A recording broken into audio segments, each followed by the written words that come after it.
E pensando no sexto sentido, temos aqui convidados ilustres. Eu diria que nesse nova onda do Marte, hoje o que tem de gente aqui estudiosa é bastante. Gostaria de pegar aqui um camarada meu de 5 anos. Quando a gente escreveu esse projeto, eu estava recém conhecendo ele. Luiz Milek, suba!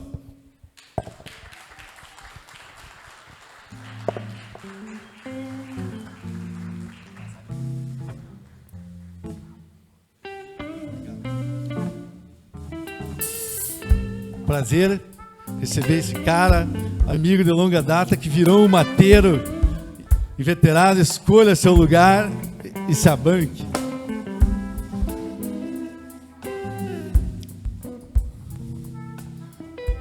Agora eu vou para o cantinho para a gente equilibrar as coisas aqui.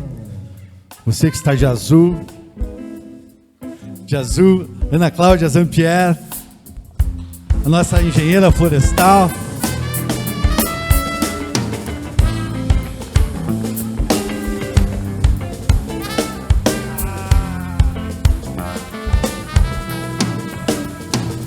Seja bem-vinda.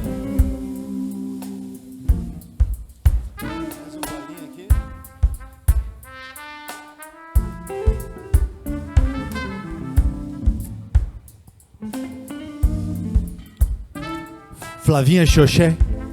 Eu um dia vou aprender a falar o sobrenome dessa mulher amiga.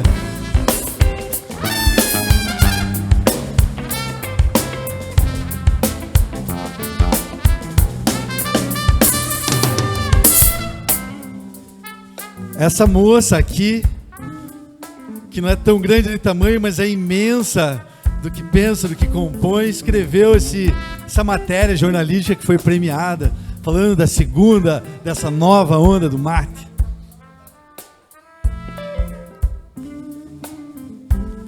Dou-lhe uma, dou-lhe duas. Ives, acho que eu conheço você há mais tempo do que o Ricardinho, então eu vou te chamar primeiro. Ives Goulart, amigão do Embrapa, agrônomo, Mr. Erva 20.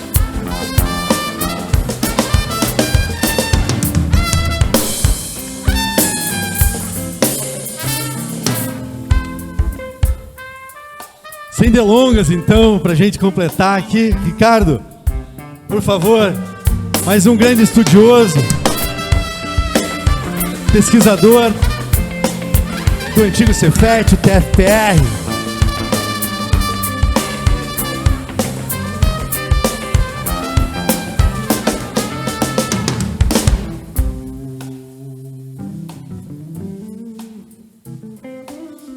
Vou experimentar esse bancão agora.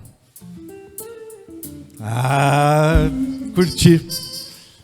Prazer recebê-los.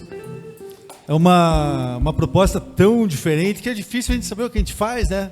Ives, o que você me diz? Para mim, que trabalho sempre dentro da porteira, né? É uma situação diferente, com certeza. Enfrentar o palco é diferente, né? A gente queria colocar a erva mate viva, bem viva, de uma forma com expressão artística, mas muito conteúdo. Então tem muita gente sabida aqui para a gente trazer alguns temas de uma forma descontraída, sim, mas com muita informação. Flávia, você que é a moça da nova onda, gostaria que você falasse um pouco sobre essa matéria que você escreveu. O que você enxergou diferente quando começou a entrevistar, acho que 17 pessoas, foi isso? Eu entrevistei 17 pessoas em 2 semanas, junto com outros trabalhos. Foi uma loucura. Só de gente da erva mate, né? Só de gente da erva mate. Mas em várias áreas. Muitas áreas. Eu não entrevistei o Ives, mas eu entrevistei um colega dele da Embrapa também. Então, acaba que, né, de alguma maneira eu devo ter falado com alguém, conectado com alguém que está aqui. Além de você e o Luiz, claro, que foram meus entrevistados, quase que os primeiros, né, para eu começar a, enfim, desenhar o que eu ia escrever, né? Então, boa noite. Quando você falou descontraído, eu fiquei pensando, cara, eu fiz slides. Será que é descontraído o suficiente apresentar slides enquanto eu falo? Eu diria que eu estou descosta aqui, vou descobrir se a gente vai, de alguma forma, aproveitar aqui que a gente tem esse Enorme telão. esse enorme painel para todo mundo que está lá assistir bem. Então, podemos agora trazer esse material que a Flávia resumiu, apenas para ilustrar um pouco a conversa também. Mas a gente tem alguns números, que você sabe alguns desses de cabeça, né? Eu vou explicar mais ou menos como que eu comecei a detectar que tinha alguma coisa para ser contada sobre a erva mate que fugia daquela recuperação histórica, né? A primeira coisa que aconteceu fui tomar um café com o Luiz Milek, totalmente sem compromisso, só para a gente botar. Mas ela tomou erva mate, eu fiz ela tomar erva mate. É verdade, Não a gente tomou, café. na verdade, chamate, Ela a gente foi não pra tomou tomar café. Eu falei, não, hoje a gente vai tomar erva mate. E aí, a ideia era só a gente botar o papo em dia mesmo, né? Ainda era assim o primeiro ano da pandemia, então tinha aquela coisa meio vamos no ar livre, né? Vamos conversar, tal. E a gente começou a falar sobre a erva mate, fiquei sabendo que ia ter uma avaliação sensorial. E eu pensei, cara, isso é bem diferente do que tem acontecido aí nos últimos tempos, que a gente sabe sobre, enfim, iniciativas na erva mate. A gente já tinha conversado em 2018, né, André? 2018? 18, um pouco depois do coletivo alimentar. Que foi a matearia, né? Você teve a matearia. Então, nós inventamos essa proposta da materia e você fez a matéria da materia. Eu fiz a matéria do coletivo, eu fiz a matéria do locavorista, eu fiz todas as matérias. Enfim, aí eu pensei, bom, já tem o André com esse trabalho, já tem essas outras iniciativas acontecendo, e o que eu sabia é o que está aqui, né? Que a erva mate tinha sido, então, o principal produto do Paraná no século XIX, a gente já estava no século XXI, e que o que eu sabia o grande mercado está no chimarrão, né? Falando aqui de economia mesmo, né? Falando aqui de tradição e de um produto econômico. Conversando com o pessoal sobre, bom, então vai ter essa avaliação sensorial, já teve a proposta do André, já teve outras coisas. O que a gente tem de novo, né, aqui, de inédito, digamos? E aí a gente conversou sobre isso, né, André? Que a escala de produção aumentava, virava uma coisa industrial, mas, no geral, o beneficiamento era um pouco parecido ao que sempre era, né? Uma evolução muito pequena, se a gente analisar. Uma evolução tecnológica. Talvez inteiro. O Ricardo vá falar sobre isso depois. E a gente ficou assim, o que pode... impulsionar? O que pode ir além disso, né? Além do tradicional? Pode passar o slide. E aí, bom, vamos para números, né? Em 10 anos, então, a produção de erva mate no Paraná cresceu 88%. Enquanto, nesse mesmo período, né, o valor de produção mais que dobrou do que o volume de produção, né? Se a produção cresceu 88%, o valor de produção cresceu 210%. E o preço pago ao produtor valorizou em 173% em 10 anos. Não vou saber fazer um julgamento aqui, já não lembro mais se o meu entrevistado falou que isso era bom ou ruim, né? Obviamente é bom, mas assim, se poderia ser melhor ou não. Pode passar, por favor. E aí, tem uma coisa que é muito importante, que quem me chamou a atenção foi o Luiz, é uma coisa que eu já sabia de ter conversado com o André desde 2018, isso era março de 2021, quando eu estava apurando e juntando tudo isso, né? Então, o que eu sabia? Eu sabia que o Paraná tinha produzido, em 2019, era o dado mais atualizado que tinha produzido 547 mil toneladas. E a maior parte dessa produção está aqui no sul, né? Quase toda no Paraná, né? Mais do que no sul, com certeza. Então, assim, o Mato Grosso só um pouquinho, mas o Paraná era de longe. Era muito necessário olhar para essa produção do Paraná e para as iniciativas aqui do Paraná, porque, obviamente, no lugar que concentra tanto, iam ter histórias novas, né? Que iam fugir um pouco dessa indústria mais tradicional, digamos, mas sem tirar o mercado dessa indústria tradicional. Acho que isso que era importante, que a gente falava desde o começo, né? Que a gente podia detectar novos caminhos que não estavam canibalizando, digamos, o mercado do chimarrão. Buscarmos novos mercados, né? Paralelamente, criar novos produtos com estética, com linguagem, com qualidade, características sensoriais. Foi o que a gente foi encontrando ali, digamos, conversando com você, conversando com o pessoal da chimatearia, né? Então, pode passar o slide. Aqui, só resumindo, então, que o sul do Paraná é exatamente onde está essa produção com maior valor agregado. Porque você tem uma produção maior de área sombreada, ou porque você tem, junto disso, uma indicação geográfica, né? Acabou que a gente, conversando ali com algumas fontes, a indicação geográfica ela adiciona 15% ainda, né, desse valor de produção, do valor de produção da erva sombreada, que já vale mais do que a erva a pleno sol. Bom, sabia que aí ia ter alguma coisa, né? A gente tinha já essa noção de que a erva sombreada tinha um interesse maior, ela já tinha um valor agregado maior, mas a gente sabia que podia sair disso para ser outros mercados. Foi, então, quando essa possibilidade de entender o perfil sensorial, de entender sabores, aromas, coisas que cada erva, de cada lugar, de cada produtor teria, que a gente viu, então, vislumbrou que teria esse novo mercado, né? Uma produção, digamos, em escala menor, ou uma produção com um perfil sensorial direcionado, que é o que você já fazia em 2018.